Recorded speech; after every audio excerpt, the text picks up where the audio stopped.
To close out our lectures from the Day and Schiele text, we're going to take a look at the Obama years once again, in particular some of the political trends during this era, and then take some time to look at those 9 American values that Phyllis Day writes about early in her text and how that relates to power in today's political world. Because politics really have a lot to do with what happens in social welfare. This is a very important piece to tie everything together, I believe, and perhaps help you understand a little bit about why it is the social welfare programs develop as they do. First, we're going to take a look at some of the Supreme Court decisions. If you're keeping your list of Supreme Court decisions, as I think I had suggested to you earlier in the semester, here's a few more for your list. First of all, 2009, Citizens United versus the FEC case. And this particular case is rather notorious, at least if you lean to the left in terms of your politics, because in this case, essentially the Supreme Court seemed to extend First Amendment protections to corporations and unions, almost as though to say that unions should have the same rights as a human being would have, and that corporations are human beings as well. So what is the significance of this? Well, what it is that it really kind of opened the way for the creation of entities such as what we hear about super PACs. Remember, PACs are political action committees. These are organizations generally that candidates create, or individuals interested in a political cause create, to collect money and to then lobby Congress to influence legislation in favor of whatever cause or whatever candidate that might be a part of this PAC's overall agenda. A super PAC really is not related to any particular candidate, but individuals who are not, quote unquote, not sponsored by the candidate can form a super PAC and collect money, then produce political ads, put them on television, or send out mass mailings, or get bodies on the street, whatever it is that has to happen in order to advance a political cause or a particular candidate's cause. And so this is one way that now candidates can get around the limits on campaign contributions, as you know. And I don't know what the limit is. I think it might be like $1,000 that any individual can donate to a political campaign. Corporations are allowed to contribute more, I believe, but this takes, because of the fact that these super PACs can be created and funded by these special interest groups like corporations and unions and things like this. Now they can gather all the money they want, and because they're not connected to the candidate, so to speak, they can then put on ads in favor of that particular candidate that they support. And it's just a way of kind of getting around campaign financing. And many people are concerned that this particular court decision can really disrupt the electoral process, that it takes power away from the ordinary voter, so to speak, the individual voter, and puts it in the hands of big business, which of course is kind of formalizes in many respects what conflict theorists would say is what is all about, what our economy is all about and capitalism is all about. But it's going to be interesting to see if this decision stands over the long run, because this could have a major impact upon how campaigns are financed and the messages that you get during the campaigns. Another major Supreme Court decision came in 2012. I believe in March, the Supreme Court heard challenges brought by, I think, 22 states against the Affordable Care Act, Obamacare, trying to get it overturned. And in June issued the rulings that largely supported and upheld the constitutionality of the Obamacare Act. Quite frankly, it surprised me in that this is a rather conservative Supreme Court, and I was not expecting. Well, the justice on the court who is considered to be a swing vote that goes back and forth between conservatives and liberals is Anthony Kennedy at this time, and Kennedy had really made some strong indications during the arguments in March that he was going to vote in along with the conservatives, and so most individuals in support of this Affordable Care Act really did not expect a favorable ruling from the court, and were surprised to find that the Chief Justice, John Roberts, was the one who became the swing vote in this, and actually upheld most of the provisions of the Affordable Care Act, including that individual mandate, which requires individuals to have insurance or to pay a fine, essentially through their income tax. A lot of individuals to the right don't like that requirement, but it is actually, if we are to extend health care to more individuals in the United States, and as other nations, all other industrialized nations do, we have to, because of the fact that we are leaning on private insurance companies and not looking at a government-funded organization. The only way this is going to work is to require individuals to buy health insurance, because we have to make sure enough individuals are contributing to this to make it work. So, in any event, an individual mandate was upheld by the Supreme Court. There were some one or two provisions that were not upheld, including the requirement of states to sign on to the increases in Medicaid coverage, and so this allows states to opt out of federally funded Medicaid expansion, and some states are doing that because although the federal government is paying for everything for the first few years of that expansion, after that the states would be required to pay, mind you, just 10%, but to pay 10% of that expansion, and many of the governors are worried that this is going to tie their hands and require them to put forward money when they really don't know that they're going to have the money, so to speak. The interesting thing is Rick Scott, that this is a Florida versus the U.S. Department of Health and Social Services, because the Florida governor, Rick Scott, was the leader of this organization, or this of the 22 states basically to file suit. Sean Parnell in Alaska joined in his suit. Sean Parnell continues to not be sure he's going to sign on to the federal expansion of Medicaid, and that doesn't mean that Affordable Care Act won't have an impact on things in Alaska. It just means that Alaska's going to have to accept a federal program rather than come up with its own program, I believe is how it goes. But in any event, Rick Scott, who was the leader in the opposition to this, has also become the first Republican governor to decide that he's going to go along with Obamacare now that the Supreme Court made its decision. Interestingly, he said he came to this revelation after his mother became sick, and he saw the kinds of needs that she had as an elderly person. Once again, conservatives signing on to social programs only after they see that it could have a personal impact upon someone they love. It's just an interesting phenomenon that we've been seeing in this past year. The Defense of Marriage Act has also been challenged, and those two cases were heard in March. And as of the taping of this particular lecture, we don't have the rulings yet, and perhaps before the next class of students or next few classes of students hear this, we're going to have rulings to that effect. And it'll be outdated already, this lecture. There have been some political trends in the Obama era that are worth noting. First of all, the rise of the Tea Party, and this is the ultra-conservative sort of right wing of the right-centrist Republican Party. And the Tea Party advocates for reduced government, for the implementation and practice of traditional social values, and it pressures Republican lawmakers to step in line with them.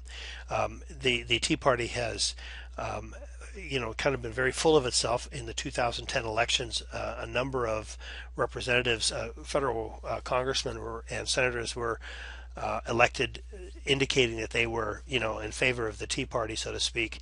And some of the strongest advocates in the Tea Party have put pressure on the leadership of the Republican House, for instance, and the Republican Senate to stand firm and stand to the right of issues.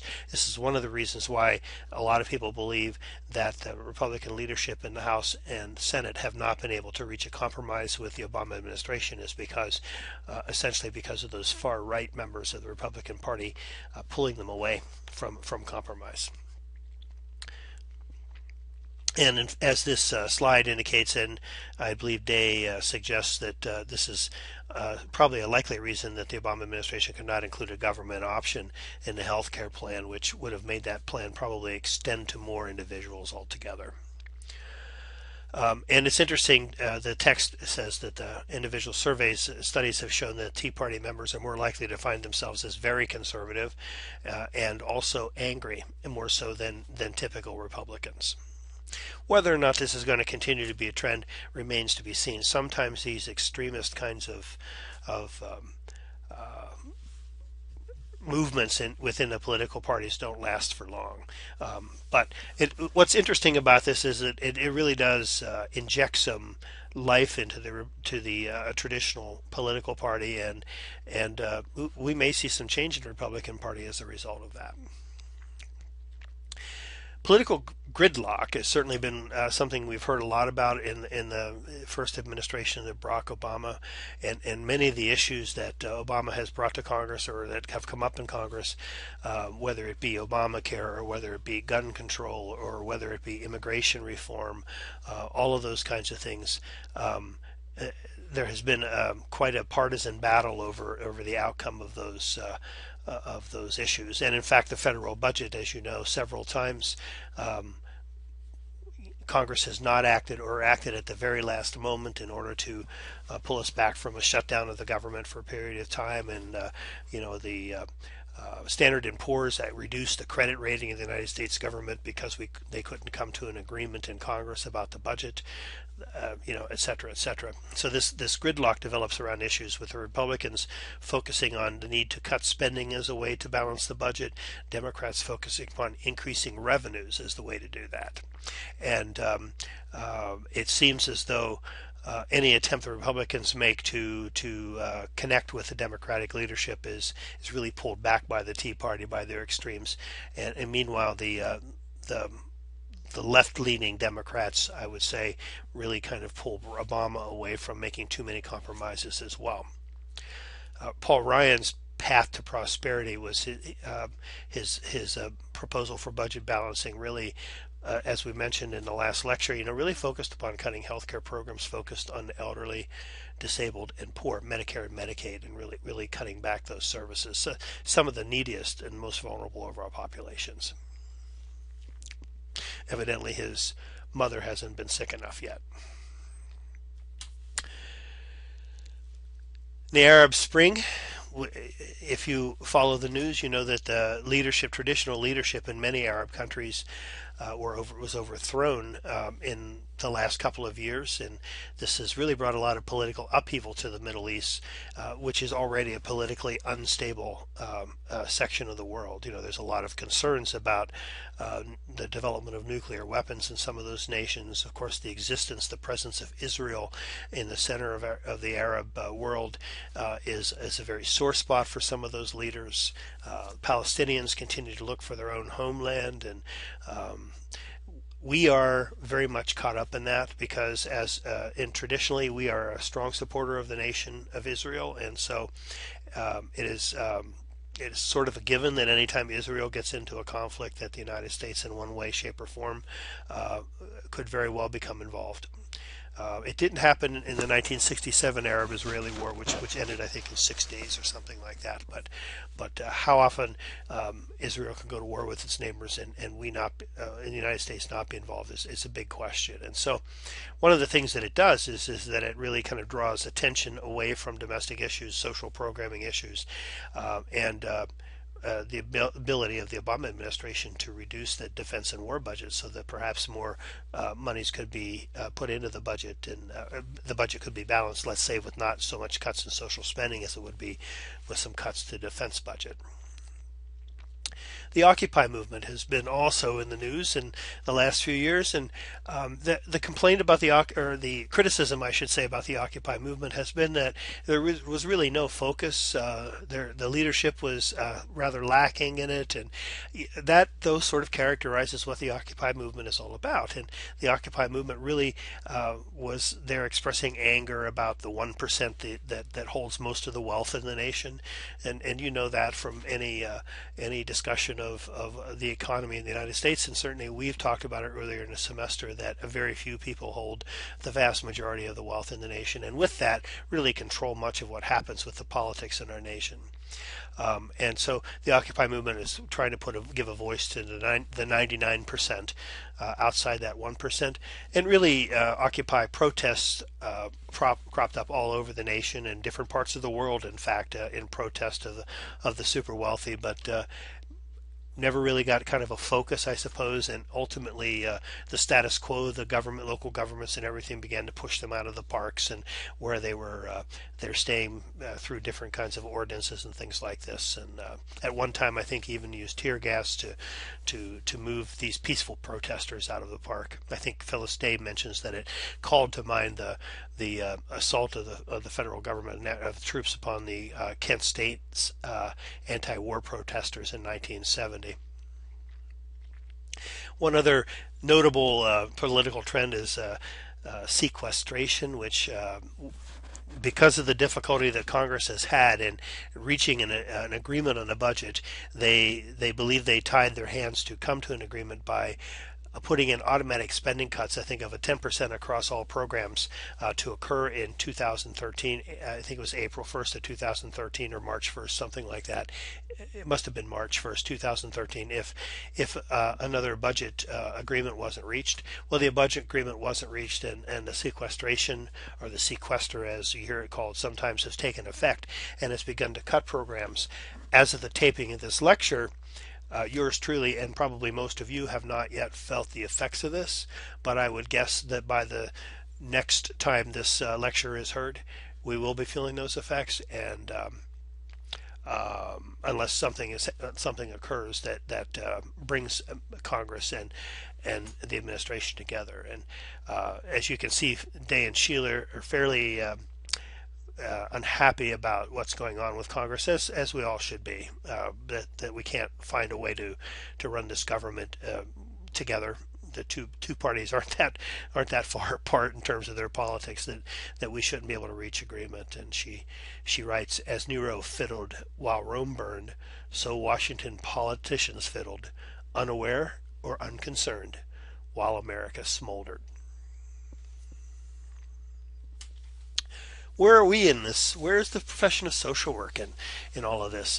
It's the professional organizations of social workers, like the National Association of Social Workers and the Council on Social Work Education, CSWE, which certifies all the social work schools. Now, I understand for you human services students, you also have professional organizations as well, and I'm not addressing that because Day really focuses upon social work students or social work as a profession, but the social work profession, which really was kind of founded and created around the notion of helping the dispossessed and maybe changing society, social activism to change society so that all people could benefit and be better off. Really, attention has been focused upon cushioning private practitioners during the recession as much as it's been given to any of the effects of the cuts in social services on vulnerable populations, and so this is the split between the micro and macro.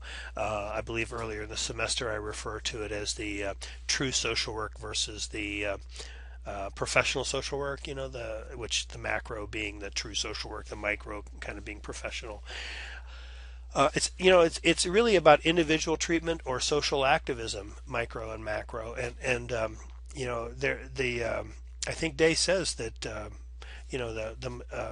majority of social work students these days really are interested in getting into clinical or private practice, really not so much focused upon social activism, administration, any of those other things. It's about getting a license so that they can hang out a shingle and provide private therapy. And I'm not here to criticize that. I personally, I've worked at mental health centers and have been a therapist, and I work in government programs that really focuses upon changing individuals. So I number myself among that population that really isn't involved in social activism. But I encourage each of you, as you begin to think of where you want to go with your career, to consider, even if you do go into individual practice, not to forget and this is true for human services students as well. Please understand that social activism is an important part of what we do. We cannot simply rest on the assumption that we can fix individuals and make the world better. We really, if we're working on quote unquote fixing individuals, we also need to work and pay attention to the need to fix our society, to fix our economy, to fix our political system, to fix our social system. so that there won't be a need for public assistance. There won't be a need for food stamps, perhaps. Unemployment can come down, and the ranks of the needy can actually shrink. It isn't individual fault that causes those programs to be there. It's the system, and it is. We need, I think, between Karen Seacom and Phyllis Day and Jerome Schiele, you have certainly read enough to know that the cure for all of this, the change that is necessary to reduce public dependency, is a change in the system, a change in the economy. We're not going to reduce public dependency by drug testing welfare recipients, or by providing therapy for welfare recipients, or by taking their children away if they don't get good grades, or cutting their benefits if children don't get good grades in school. Change is going to come by changing the system, not the individual. But as you can see here, the social work profession seems to be focusing very, very little on policy and more upon private practice issues. And really since the Reagan years, this is where it's been. And the quote in the text says that if social work continues to trend more towards the person component of the person in situation paradigm, it may miss an opportunity to capitalize on its traditions of social activism and policy practice and employ them as vehicles to address the rising social problems associated with the current Great Recession. Some thoughts about power and values as we close out this semester's studies. Phyllis Day here addresses somewhat, and in previous textbooks a little bit more, what she calls the cycle of power, which is a synergy of politics, economics, and religion. And it is that connection between those three entities that determines the policies and practices of social welfare in any society. If you think back to the kinds of very early in the semester, to the 4 factors that influence the development of social welfare policy in a society. Remember the historical heritage, the view of human nature, the level of output of society, those kinds of things. You're going to see very much the same kinds of things as she's talking about here, but she boils it down to 3 simple words: politics, economics, and religion. In the last 40 years, this synergy, since the Reagan years, we're looking at conservative politics, economics based on the control of oil resources. Really the focus of our economy has been on oil, gas prices. Our wars have been fought over in areas where oil exists or about oil.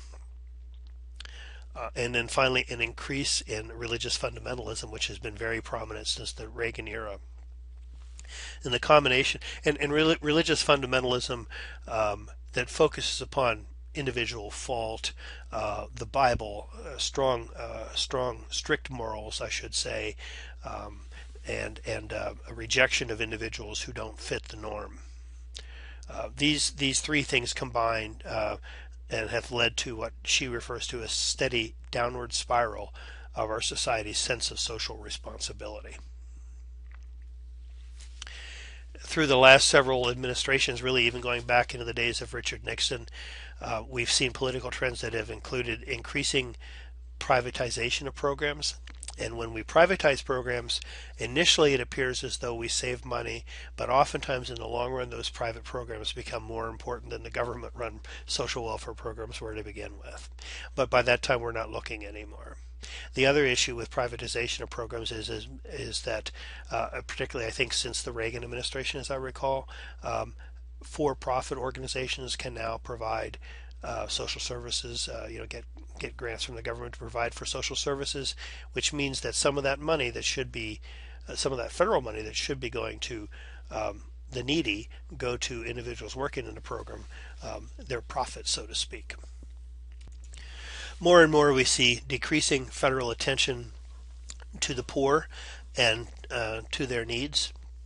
We have seen less attention given to civil rights and on the federal level, and actually I should say less positive attention to civil rights. I believe the Supreme Court has agreed to take cases involving civil rights that threaten to roll back some of the gains of the 1960s in terms of the Voting Rights Act, and other such programs. This is something that, as an activist, I think is very important for us to keep an eye on. Decreasing federal concerns about income equity. More support for the wealthy persons and for corporations, and such that a term has been coined, corporate welfare, where the government gives them all these tax breaks in order to enable them to expand, and this benefits the wealthy, and it's all done at the expense of the poor. In fact, transnational corporations taking the jobs that would be here that Americans could have, and take them overseas because they can do that, pay less money for their employees, not have to worry about regulations of things like pollution emissions, and safety requirements, and all those things that cost corporations money in the United States. They don't have to worry about that in third world countries. And in some respects, they actually begin to control the governments of those countries because they become so important. The money that they bring in becomes so important to that nation that their leaders can influence the political leaders of those nations. But the point is, back here at home, when we criticize people who are poor and we blame them for not having jobs, why aren't we looking at corporations that are taking these jobs overseas and taking them away from Americans who want to work? Containing the poor is expensive. Redefining them as deviants and underclass absolves society of guilt. Blaming the poor, saying that they have a culture of poverty, that it is their own fault they live this way, they don't get enough education, they drink too much, they use drugs, they have too many babies, they drive Cadillacs, they're lazy, all those kinds of things. What it does when we see the poor this way, it relieves us of the responsibility of doing something about their condition. And this really dates back to the Puritan work ethic, and its dictate that those who would not work should not be permitted to eat. I mean, that's really what we're talking about.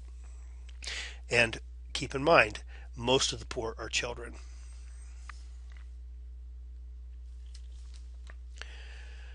But as groups gain power, they desire more power, and they seek wealth because wealth buys power and luxuries, and somehow religions fall into place to give them moral legitimation. So this is that synergy between the politics and the economy and religion that Day talks about here.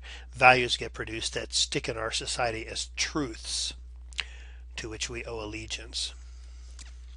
And some of those American values and how they affect the vulnerable, again, just a kind of a reminder of some of these 9 values. Patriarchy, which she sees as, Phyllis Day and Jerome Schiele see as really the father of many other of the 9 American values that she has written about, such as, and it's just that it's given rise to things like the oppression of women, tends to legitimize the private ownership of land, and gives the elite the use of women, children, slaves, workers, and any outsider as tools for work. In other words, patriarchy enables those in control and the elite to really use all these vulnerable populations towards their own end, towards making their own profits. And this includes, by the way, what we call illegal immigrants, right?